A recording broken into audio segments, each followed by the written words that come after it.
ಇದನ್ನ ವರದಿ ಮಾಡಿದ್ದೀವಿ ಸರ್ ಆಲ್ರೆಡಿ. ಪ್ರತಿ 1ನೇ ತಾರೀಕು ಒಂದು TLDC ಮೀಟಿಂಗ್ ಅಂತ ಕರೆದಿದ್ದೀವಿ ಸರ್. ಡಿಸಿಯಿಂದ ಏನು ಬಂದಿದೆಯಾ? ಡಿಸಿಯಿಂದ ವರದಿ ಕೊಡಿ ಏನನ್ನ ಬರಗಾಲ ಡಿಕ್ಲೇರ್ ಆದ್ಮೇಲೆ ಬರುತ್ತೆ. ಅದು ರೈನ್ಫಾಲ್ ಡೇಟಾ ಅದು ಬರಗಾಲ ಹೆಂಗೆ ಡಿಕ್ಲೇರ್ ಆಗುತ್ತೆ? ಬರಗಾಲ ಡಿಕ್ಲೇರ್ ಆಗ್ಬೇಕಂದ್ರೆ ನಾಮ್ಸ್ ಮಾಡ್ಬೇಕಲ್ಲ. ನಾರ್ಮ್ಸ್ ಬರ್ತಾ ಇಲ್ಲ. ಇಲ್ಲ ಸರ್, ಇದನ್ನ ಸೆಟಪ್ ಗೈಡ್ಲೈನ್ ಸರ್.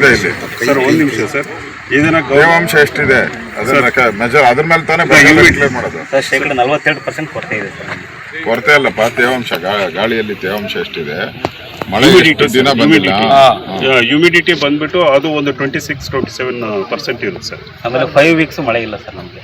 ಅದು ಕ್ರೈಟೀರಿಯಾ ಇದೆ ಕಂಟಿನ್ಯೂಸ್ ಸರ್. ಒಂದು ಡ್ರಾಟ್ ಡಿಕ್ಲರೇಷನ್ಗೆ ಒಂದು ರೈನ್ಫಾಲ್ ಕಡಿಮೆ ಇರ್ತಕ್ಕಂಥದ್ದು ಸರ್. ಎರಡನೇದು ಬಿತ್ತನೆ ಕೊರತೆ ಇರತಕ್ಕಂಥದ್ದು. ನಾನು ರೆವೆನ್ಯೂ ಮಿನಿಸ್ಟರ್ ಸರ್, ನಾನು ಹೇಳ್ತೇನೆ, ನಾವೇ ತಾನೇ ಮಾಡಿ.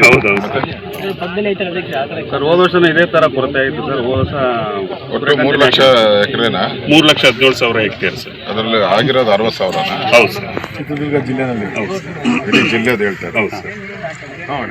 ಹಿರಿಯೂರು ತಾಲೂಕಲ್ಲಿ ಸರ್ ನಮ್ದು 40,000 ಹೆಕ್ಟರ್ ಆಗಬೇಕಾಗಿತ್ತು ಸರ್. 4,227 ಹೆಕ್ಟರ್ ಮಾತ್ರ ಆಗಿದೆ. 11% ಇಲ್ಲಪ್ಪ ಆಗಿರೋದು. ಆಗ ಈ ಥರ ರೈತರಿಗೆ ಈ ಥರ ಇದಾಗಿರ್ತಕ್ಕಂಥದ್ದು ಎಷ್ಟು ಎಕರೆ ಅಂತ ಹೇಳ್ತಾ ಇರೋದು ಬಿತ್ತನೆ ಆಗಿದೆಯಪ್ಪ. ಅಲ್ಲ, ಇದು ಬಿತ್ತನೆ ಆಗಿ ಒಂದು ನಿಮಿಷ ಈಗ ನೋಡಿ, ಇವ್ರದ್ದು 13 ಎಕರೆ ಚಿಲ್ಲರೆ ಅಂತ ಹೇಳ್ತಾರೆ. ಅಪ್ಪ ಇನ್ನೊಂದು ದೊಡ್ಡವರ ರೈತರು ಕೆಳಗಡೆ 18 ಎಕರೆ ಅಂತ ಹೇಳ್ತಾರೆ.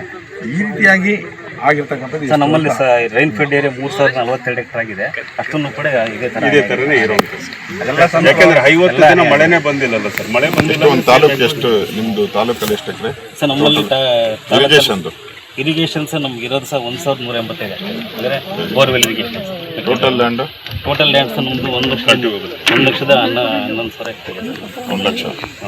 ಇಲ್ಲಿ ಜಿಲ್ಲೆದು 3 ಲಕ್ಷ ಅಂತಾರೆ ಅವರು.